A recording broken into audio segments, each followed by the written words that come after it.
बिहार की सियासत का रंग बहुत निराला होता है। यहां ना नेता एक जगह टिकते हैं और ना ही सत्ता के समीकरण। उसी राजनीति के एक मंझे हुए खिलाड़ी हैं, 6 बार के सांसद, एक बार निर्दलीय विधायक भी रह चुके हैं, लेकिन हाल के दिनों में बहुत सारे विवादित बयानों की वजह से और उससे भी ज्यादा पैसे बांटने के कारण ये सुर्खियों में रहते हैं। लेकिन पूरा दमखम लगाए हुए हैं और ये बात भी सच है कि ग्राउंड जीरो पर अगर किसी एक नेता को सबसे ज्यादा सक्रिय आम लोगों के बीच आ पाएंगे तो वो हैं पप्पू यादव। चर्चा विद चित्रा में बहुत स्वागत है। कैसे हैं आप पप्पू यादव जी? बस आपकी कृपा बनी रहे और गरीब की तो कृपा रहती ही है। इतनी मेहनत कर रहे हैं आप विधानसभा के लिए। नहीं, मैं पहले नमस्कार, नमो बुद्धाय, जय भीम, अस्सलाम वालेकुम। मुझे अच्छा लग रहा है कि चित्रा जी ने एक सवाल खड़ा कर दिया कि विवादों, मतलब कई अक्सर बयानों से विवादों में रहते हैं, पैसे बांटने से विवादों में रहते हैं। अब बांट ही रहे हैं पैसे। और मुझे कभी कभी ये आश्चर्य लगता है कि इस देश की सामाजिक और राजनीतिक व्यवस्था क्या था। राजनीति का मतलब क्या था? राजनीति का मतलब था सेवा, और राजनीति का मतलब था मदद, राजनीति का मतलब था न्याय, राजनीति का मतलब था एक अच्छी सच्चाई के साथ जीने वाला लीडर। चाहे आप जिसको भी उठा करके देखिएगा, राजनारायण जी तो यहाँ तक कह दिया था कि जो इंदिरा की नहीं हुई वो मेरा क्या होगा, और 1 साल के बाद रिजाइन कर दिया था। याद कीजिए। याद है बिल्कुल। तो सही उन्होंने कहा था। अरे लेकिन पैसा बांटकर को नहीं दिखाई देता है ना पप्पू यादव जी। मैं भी वहीं पर आ रहा हूँ कि कोई कंट्री में और दुनिया में आपको पैसा नहीं बांटते मिलेगा। कोई एक आदमी सिर्फ आप सिंगल पप्पू यादव कंटिन्यूस सालों भर, हर दिन मेरे यहाँ डेली 5,000 के खाने बनते हैं। यहाँ पर दिल्ली में? यहाँ 400। अच्छा, अभी मैं आपको दिखाऊंगा। यहाँ पर 400 लोग खाना खाते हैं रोज? डेली। अभी पेशेंट है मेरा, इसका नाम है न्याय का मंदिर, जस्ट बगल में मेरे। मैं 28 रूम बनाया हुआ हूँ मेरे पैसे से। 28 रूम? ये जो आपका दिल्ली का? जी, ये सरकार ने नहीं बनाया, मैंने बनाया। अच्छा, ये आपने खुद बनाया है? जी, मैंने। लोग, नेता, MP, MLA लोग अपने ऐशो आराम के लिए पीछे में एक से एक भौतिक सुख के लिए चीज रखते हैं, और मैं उनके बगैर नहीं जी सकता। पूरे देश के गरीब आते हैं यहाँ इलाज कराने के लिए। यहाँ आते हैं, आप उनकी मदद करते हैं? मेरे यहाँ 8 PA हैं सिर्फ उनके इलाज के लिए। 18 हजार रुपये तनख्वाह। और बाकी आपने कहा कि 5,000 खाना बनता है, ये बिहार में? ये 400 यहाँ। हाँ। हर दिन मेरे पूर्णिया में 2,000 के लगभग, पटना में लगभग 150-200, और गांव में लगभग 200, 250, 300, 400। तो ये कोई आज की बात नहीं है, मेरे दादा नाना के समय की बात है। मतलब आप ये बता रहे हैं कि आप पहले से संपन्न हैं बहुत ज्यादा, कोई ये ना सोचे कि इतना पैसा कहाँ से आ रहा है, ये बताना चाहते हैं? अच्छा, संपन्न मैं हूँ। हाँ, ये बताने की जरूरत है कि ये कागज पे है। कागज पे है तो जब कागज पे है, सबको पता है कि मेरे दादा आज़ादी के पहले जूरी कोर्ट थे। दरभंगा राज महाराज के समय कोर्ट के एक जूरी होते थे उस वक्त, वो मतलब हेड ऑफ जूरी थे। और मेरे दादा फर्स्ट मुखिया रहे आज़ादी के बाद 32 साल। मेरे पिताजी 32 साल मुखिया रहे। अब हम लोग मथुरा से, अब हम लोग भरको आए, अंग्रेज से लड़ाई हुई, बहुत अंग्रेज मारे गए, फिर हम लोग की आधी जमीन जगह वहाँ खत्म हो गई। आप इतना स्वर्णिम इतिहास अपने परिवार का बता रहे हैं, फिर अभी तो आपने हलफनामा दिया था ना जिसमें 41 से ज्यादा मामले भी दर्ज हैं आपके ऊपर। मैं तो एक बात बता दूं, मैं वहाँ भी आऊँगा।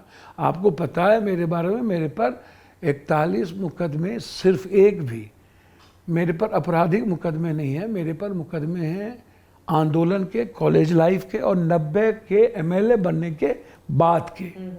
90 के पहले के नहीं। मैं एक बड़े जमींदार और किसान परिवार से हूँ, और मैं आनंद मार्गी हूँ। मैं आनंद मार्ग स्कूल का प्रोडक्ट हूँ। और हमारे यहाँ सारे लोग, हमारी बहन या ससुराल या कोई भी, सब के सब करोड़पति, अरबपति। मेरी बहन को 100 कॉलेजेज है उत्तर प्रदेश में। 100 कॉलेज हैं आपकी बहन के? जी जी, पूरे फैमिली को सबसे ज़्यादा college, medical college, Ayurveda college, GD Goenka college, engineering college, law college. एक ही बहन है मेरी, ब्लॉक प्रमुख है 15 सालों से। मेरे जीजा जी सपा से इस बार चुनाव हार गए, कुछ वोटों से हार गए। हमारी माँ चुनाव लड़ी थी, हमारे फादर अप्रौध से चुनाव लड़े थे, 2 बार MP के मधेपुरा से, 1 बार MLA के लड़े थे, मेरी माँ कुछ वोट से हार गई। आज लग रहा है विस्तार से फैमिली के बारे में पूरी जानकारी दे रहे हैं पप्पू यादव जी। अब नहीं, आप जब कहे ना कि पप्पू जी पैसा, तो मैंने कहा ये मेरी लाइफ है। अब आम जनता झांक के देखती है ना कितने पैसे बांट रहे हैं, 500 तुम लो, 1000 तुम लो, 2000 तुम, 5000 तुम, तो फिर मेरी बात आप समझिए, मेरी बात आप समझिए।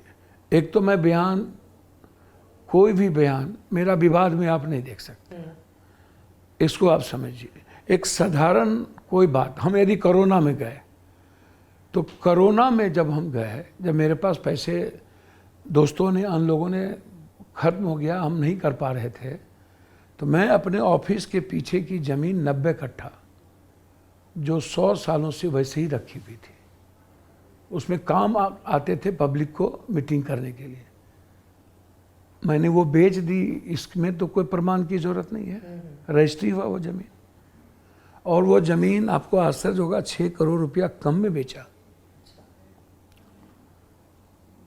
और उस ज़मीन को बेच के पप्पू यादव ने रेमडेसिविर लाया। 100 करोड़ रुपए की जमीन आपने बेच दी। 90 कट्ठा ज़मीन, 90 कट्ठा जमीन कितनी? 6 करोड़ रुपये कम में बेची कितने की में? लगभग मेरे ख्याल से 7 से 8-9 करोड़ के। अच्छा, 8-9 करोड़ रुपए में आपने उस कोरोना के दौरान बेची, 8-9 करोड़ रुपए में अपनी जमीन। और आपको आश्चर्य होगा भैया, मैं आपको इस बात को समझ लीजिए चित्रा जी, पटना के बाढ़ में पूर्णिया की एक 5 बीघा जमीन मैंने बेची। तो अपनी जमीन क्यों बेच रहे हैं आप? लोगों की मदद करने के लिए? आप एक बात समझिए, दुनिया को पता है कि आप सेवा से राजनीति नहीं कर सकते, मदद की राजनीति नहीं हो सकती। आप इसको सादे कागज पे लिख लीजिए, मदद से पॉलिटिक्स नहीं हो सकती। क्यों? आप जितना गाली गलौज कीजिएगा, जितना आप मार्केटिंग कीजिएगा, 14 के बाद तो और भी हो गया। सच्चाई और सुचित्रता की राजनीति तो हो ही नहीं सकती। इस कंट्री में राजनीति कभी विकास और सेवा की हुई नहीं, कभी मंडल, कभी कमंडल, कभी कब्रिस्तान, कभी शमशान। उसी से तो जीत कर आप भी आए हैं ना, 6 बार सांसद बने आप। कौन से अलग से मुद्दे से जीते होंगे आप? नहीं, मेरी बात तो सुन लीजिए ना, निर्दलीय सांसद इस दुनिया में 2 बार कोई नहीं हुआ। आप बहुत इंटेलिजेंट हैं चित्रा जी, आपको दुनिया जानती है, आप गूगल पे सर्च कर लीजिए। सर, कोई आदमी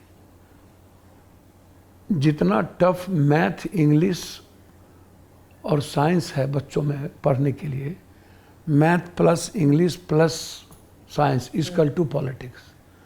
पॉलिटिक्स बहुत टफ डिश है, ये याद रखिएगा।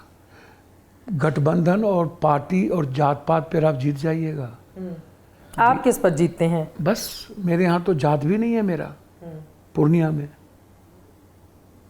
मैडम सिर्फ गरीब वोट देते हैं हमको। गरीब वोट देते हैं आपको? मैडम, मैं जब चुनाव में गया था तो मैंने प्रेस कॉन्फ्रेंस करके कहा था कि मुझे डॉक्टर की वोट नहीं चाहिए। तो प्रेस कॉन्फ्रेंस है मैडम जी, बिल्कुल। और मैं अपनी लाइफ में किसी पैसे वालों के यहाँ वोट मांगने नहीं जाता हूँ, किसी माफिया, किसी दादा, किसी नाना के यहाँ वोट मांगने नहीं जाता हूँ। मिडिल क्लास, यूथ, गरीब और महिलाएं मुझे वोट देती। सिर्फ किसी भी जात का यूथ, किसी भी कास्ट का गरीब सिर्फ पप्पू को अपना बेटा मानता है। ये बात बिल्कुल सच है कि हम सब ने देखा था।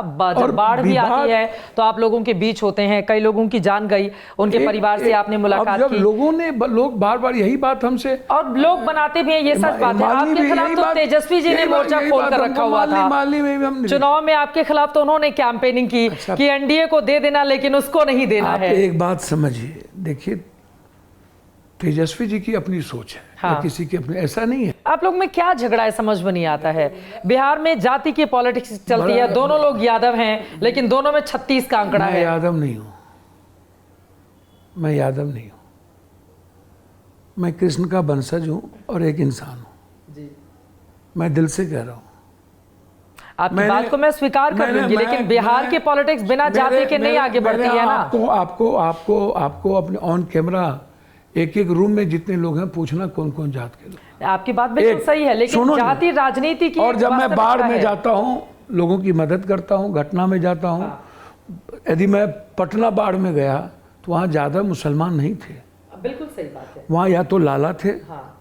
या तो बैस थे, या तो अपर कास्ट के लोग थे। वहाँ पर या दलित थे। वहाँ मुसलमान यादव 2% भी नहीं है राजेंद्र नगर में। मैं 11 दिन भूखा रहा था, खाना नहीं खाया था, बांटते रहे, लोगों को बचाते रहे, सोए नहीं थे हम।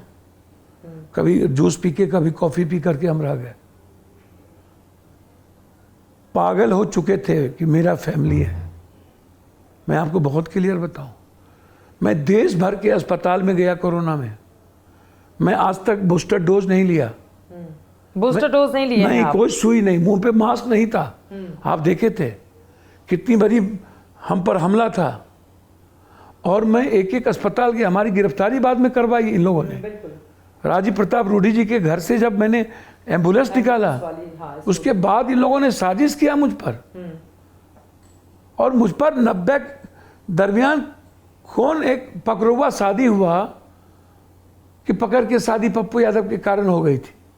पकड़ुआ शादी के लिए भी आपको जिम्मेदार बता दिया था। कि हमने शादी एक इंजीनियर की करा दी, बोला कि पप्पू यादव जी आ रहे हैं, और लड़के को उठा के किसी ने लाया। और लेकिन आपका ये जो गठबंधन है तेजस्वी यादव के साथ, ये क्यों नहीं हो पाता है? मैं फिर उसी सवाल पे, कृष्ण के वंशज तो दोनों हैं, नहीं, वो भी यही कहते ना, हैं। हाँ, मेरी बात समझिए, मैं इंसान हूँ, फिर मैं आपको कह रहा हूँ, एक कृष्ण के वंशज में तो जाट भी है, वो भी आता है, गुज्जर भी है। कृष्ण के वंशज में तो राजपूत भी है, क्षत्रिय भी है। तेजस्वी यादव कौन किसके वंशज हैं? मेरी बात आप सुनिए ना। आप नहीं बात करना चाहते? नहीं, मैं एकदम आता हूँ। हाँ। कृष्ण की शादी किससे? रुक्मणी से। रुक्मणी किसकी बहन है? अर्जुन की। और सुभद्रा की शादी किससे? अर्जुन की। अर्जुन से। सुभद्रा बहन किसकी है? कृष्ण की। तो आप क्या बोलोगे? जात पात?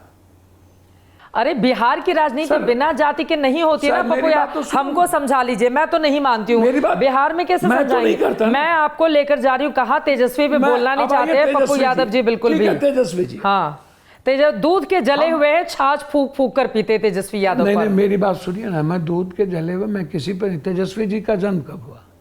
वो तो बहुत छोटे हैं आपसे। 91 में। हाँ बिल्कुल। हम 90 में MLA बने। हाँ। 84 में कॉलेज प्रेसिडेंट बने। बिल्कुल। लालू यादव जी को कर्पूरी जी के डेथ के बाद एक वोट से पप्पू यादव ने 88 में विपक्ष का नेता बनाया, एक वोट से। हाँ। मेरे फूफा जी भी चुनाव लड़ रहे थे, अनुपलाल बाबू, मैं उसकी मदद नहीं किया, मैं लालू यादव जी की मदद किया। रवि बाबू के यहाँ MLC थे, मेरे एक दूर के मामा है, चचेरे मामा, वो उनके यहाँ मैंने उस विधायक को ले जाकर के मिलवाया लालू जी से। हम पर इतने बवाल हुए, सदन नहीं चली, सदन में बवाल हुआ, पप्पू यादव को के फैमिली को अपमानित किया गया को उस समय की सरकार के द्वारा। और जब हम फिर MLA बने इंडिपेंडेंट, लालू यादव जी ने सबसे ज़्यादा विरोध, सब लोगों को टिकट मिली हमारे अलावे, और हमको टिकट नहीं मिली। तो लालू जी उसी समय से भैया आपसे दूरी बनाकर 90 में लालू जी ने टिकट नहीं दी। हाँ। मुलायम सिंह चाहते थे पप्पू को टिकट मिल जाए, और शरद जी। अच्छा। नीतीश जी और लालू जी नहीं चाहते थे। ठीक है। नहीं मिली। इंडिपेंडेंट सिंहेश्वर की जनता ने हमको अपने बेटे की तरह बना दिया जी। हम आए तो 11 MLA लेके लालू यादव जी को मुख्यमंत्री बनाए। जब मेरी बारी आई 91 में चुनाव लड़ने की, उसके पहले एक बार कोई नरसंहार हुआ, हम वहाँ चले गए खगड़िया, तो लालू जी को बहुत कष्ट हो गया। बोला तुम पैरेलल गवर्नमेंट चला रहे हो क्या? ये नहीं चलेगा। चलिए कोई बात नहीं। 91 में हम चुनाव लड़ रहे थे, लालू जी मरंगा में जाके बैठ गए यादव के गांव में, और मुस्लिम है कि तो आपको वोट नहीं देना, इसको वोट नहीं दे। तो लालू जी ने तो हमको, जब भी पूर्णिया में चुनाव लड़े लालू यादव मेरे खिलाफ जाके लड़े। हाँ। लालू यादव जी के कैंडिडेट को जब हमारे खिलाफ लड़े, लालू यादव जी के कैंडिडेट को 50,000 से आज तक ज़्यादा वोट नहीं मिली। अभी पूर्णिया से भी आपने हरा दिया, जबकि तेजस्वी ने कैंपेन किया था। 24,000। हाँ, 24,000। क्या है वजह, क्या है? अब इस सियासी रंजिश के पीछे लालू जी, उनका परिवार क्यों नहीं पसंद करता है आपको? मुझको लगता है कि मेरी कोई गलतियां होगी, मुझे यदि मेरी पता तो होगा ना आपको। मेरी दुर्गति में सबसे बड़ा हाथ, मेरी पॉलिटिकल और बढ़ने की दुर्गति में सबसे बड़ा हाथ यदि हमें आज तक रोका गया, तो हम लालू यादव को दोष नहीं देंगे, हम दोष देंगे यादवों को। यादवों ने लालू यादव को 25 साल 30 साल पहले हमसे पैदा लिए, तो उनको लालू यादवों ने मान लिया कि मेरा लीडर यही है। हमारे घर में मधेपुरा में कोरोना के बाद हमको एमपी से हरा दिया, पटना में बाढ़ के बाद, और जब एमएलए लड़ने गए तो हमको तब हरा दिया। तो आप सोच सकते हैं कि मैं सुसाइड करने की मेरी स्थिति हो गई थी। क्या बात कर रहे हैं? जब मैं एमएलए में जब चुनाव हारा तो मुझको लगा कि इसी गंदी राजनीति में मैं जी के क्या करूं। मैं कई बार सोचा। कौन से साल की बात है ये जब इस बार इसके पहले जो एमएलए का चुनाव 2020 वाला बिहार विधानसभा। बिहार विधानसभा हाँ हाँ 2020 में आपको सुसाइड का ख्याल आ रहा था? मेरा मन में आया कि मुझको लगता है कि मेरे लिए राजनीति नहीं है। और एमएलए का क्योंकि उसके पहले आपने बहुत मेहनत की थी, लोगों को कोरोना में मदद की, बाकी चीजों पे मैं अपनी फैमिली से 8 महीना बात तक नहीं किए थे। 8 महीने बात नहीं किए जी, कोरोना के समय हमसे बात, मतलब ये लोग नहीं चाहते थे कि मैं घर से बाहर निकलूं। और आप बाहर जाते थे? और उसके बावजूद मधेपुरा से एमपी में हार गए, जबकि मैंने विकास के अलावे गडकरी जी ने का बयान है कि पप्पू यादव से ज़्यादा विकास करने वाला एमपी कोई नहीं है। ये बयान है उनके, मेरे यहाँ जाके। और उन्होंने कहा कि ये जितना एनएच दे रहा हूँ ये पप्पू यादव के कारण। तो आप कह रहे 2020 का विधानसभा चुनाव जब आप हार गए, एमपी पहले हारे, एमपी 2019, और बाद में बाढ़ आई, बाढ़ में अपनी लाइफ दे दिए पूरी जिंदगी, और उसके बाद चुनाव हार गए। तो फिर आपको उस समय सुसाइड का ख्याल आया? मेरे ब्रेन में आया कि कैसी गंदी राजनीति और ऐसी चीजें। तो हमको लालू यादव का दोष नहीं है, यादव लोगों से, जो यादव समाज है वो लोग कभी भी, हाँ देखिए मुझे ऊंची जात के नौजवानों ने मदद की, मुझे पिछड़ी जात और अत्यंत पिछड़ी जात और दलित माइनॉरिटीज 100% मुझे मदद की। अच्छा, सर माइनॉरिटीज का रिलेशन और दलित गरीब का रिलेशन मेरे साथ फैमिलियर है। मैं आज जो मेंटल टॉर्चर होता हूँ आज तक, आपको कौन मेंटल टॉर्चर करेगा? मेरी बात सुनिए। आप तो दूसरों को करते होंगे, आपको कौन करेगा? मुझको मैं सबके लिए एसेट हूँ, लाइबिलिटी किसी के लिए नहीं हूँ। मैं आपको बता दूँ, ना मुझे कोई पैसे से, मेहनत में, काबिलियत में, आप उठा के देख लीजिए। मैं यदि आज तक, मैं आपको दिल से कह रहा हूँ, मुसलमानों का रिलेशन जो मेरे साथ पारिवारिक है, नहीं तो मैं इतना अपमान, इतनी बेइज्जती, जितना मुझे नहीं पता लालू यादव जी या तेजस्वी जी, पता तो होगा ही, आप बताना नहीं चाहते हैं। मेरी बात सुनिए, आपको पता तो होगा कि क्यों करते हैं इतना अपमान आपका? नहीं, आपको नहीं पता है? मेरी बात 1990 से लेकर 2024, मेरी बात तो आप सुन नहीं रहे, मेरी बात आप 25, थोड़ा सा चित्रा जी, एक है पॉलिटिकल। मुझे एक बात बताओ, परिस्थितियां हीरो बनाती है कि नहीं? आपको हीरो बना दिया 2024 में? नहीं, परिस्थितियां हीरो बनाती हैं। हाँ बिल्कुल बनाती हैं। अवसर सबको मिलता है, चुनता कोई कोई है। बिल्कुल सही बात है। तो अवसर हमको भी मिला था कोरोना में, हाँ, दुनिया को भी मिला बिल्कुल था। तो दुनिया नहीं किया, हमने कर ली। कोरोना से सब डरे, हम कोरोना को डराए। आप कोरोना को ही डराने चले गए? नहीं, डरा दिए, डरा ही दिए। भैया मेरे किसी भी एक भी बॉडीगार्ड को मुंह में मांस नहीं लगा। हम 10,000 लाश आप तो उठाए। नियमों का उल्लंघन कर रहे थे ना ये सब करके? भैया ये तो पागल थे, कोई नियम नहीं। ताली और थाली बजाना नियम था। ये जो सबको, ये कौन सा साइंस और विज्ञान की बात? ऐसे ताली नहीं बज रही थी ना, ताली और थाली अच्छे से बज रही थी। धन धन धन धन तक तक तक। अब ये क्या मीनिंग था? ये अरे किसी के घर में बच्चा पैदा होता है, थाली बजाते हैं, तो क्या मीनिंग हो गया इसका? अच्छा, बताइए। फैमिली में कुछ खुशियां आती है, ताली बजाई जाती है, उत्साह बढ़ाने के लिए ताली और थाली बजाई जाती है। पपड़िया के नाचने की तरह उत्साह बढ़ाने के लिए थाली बजाई जाती है। लोग डिप्रेशन में थे, घर में क्या थे, दुखी थे, तो उनके अंदर जोश जगाने के लिए किया गया था। विज्ञान का युग था, उस वक्त हमें साइंटिफिक बात करनी चाहिए थी। तो साइंटिफिक बातें हो रही थी ना, परंपरा थोड़ी ना भूल जाएंगे। चाहिए था कोरोना कुछ नहीं। ये किसने कह दिया? अब मास्क पहन के घूम नहीं रहे हैं आप। मुझको तो समझ के ऊपर तो आरोप लग गए थे कोरोना फैलाने के। अरे बाप, मुझको आप एक बात चित्रा जी बताइए, प्लेन में हम लोग 3 आदमी बैठ गए, दो आदमी। हाँ, बोला गया कि अटेंशन प्लीज, आप कोविड रूल के फॉलो कर रहे हैं, प्लीज मास्क पहन लिए। हम यहां तक लगाए, यहां नहीं लगाए, यहां तक लगाए। पहन लिए। अब जैसे प्लेन उड़ी, अटेंशन प्लीज, नाश्ता सर्विस हो रहा है, मास्क खोल लीजिए, तो उस वक्त कोरोना भाग गया था जब हम लोग मास्क खोल रहे थे। तो उस वक्त क्या था? अच्छा, लेकिन कई फ्लाइट में बंद भी कर दिया गया था ना, हम लोग भी ट्रैवल किए थे, बंद था। तो था ना भाई। हाँ, ऐसा अब आप लोग वीवीआईपी गेस्ट थे तो खिलाना मजबूरी थी, सबके लिए था। दूसरी चीज, घर में कौन मास्क लगा के लोग रहते थे? पति पत्नी, ये सब लोग, इन लोगों के लिए कोरोना नहीं था।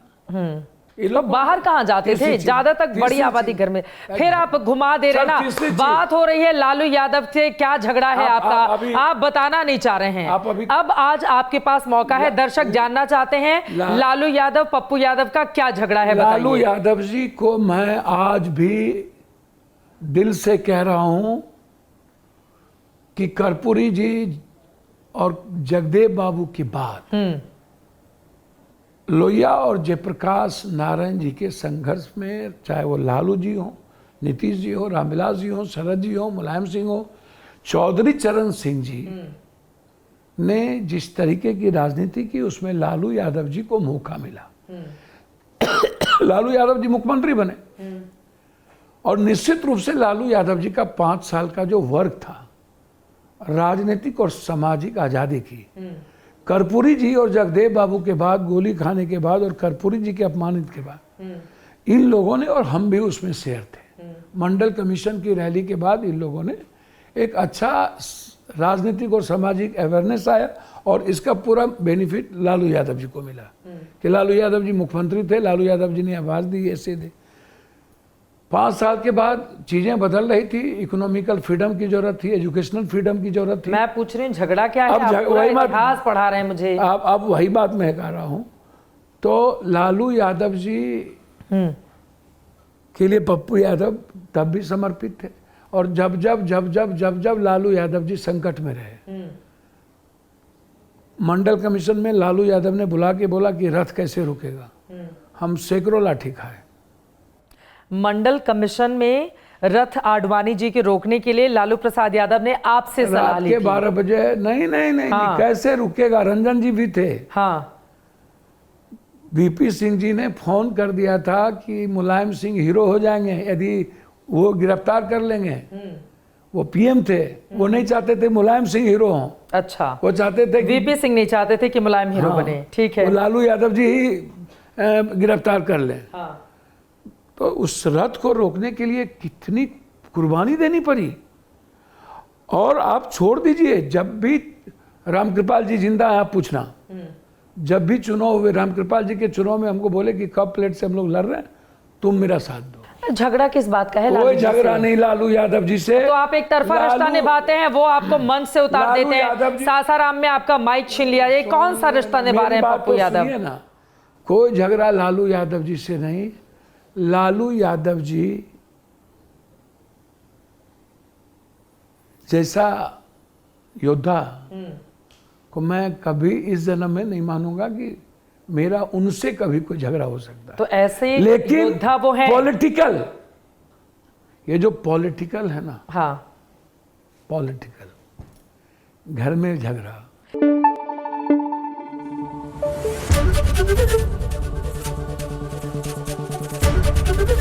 एबीपी न्यूज आपको रखे आगे।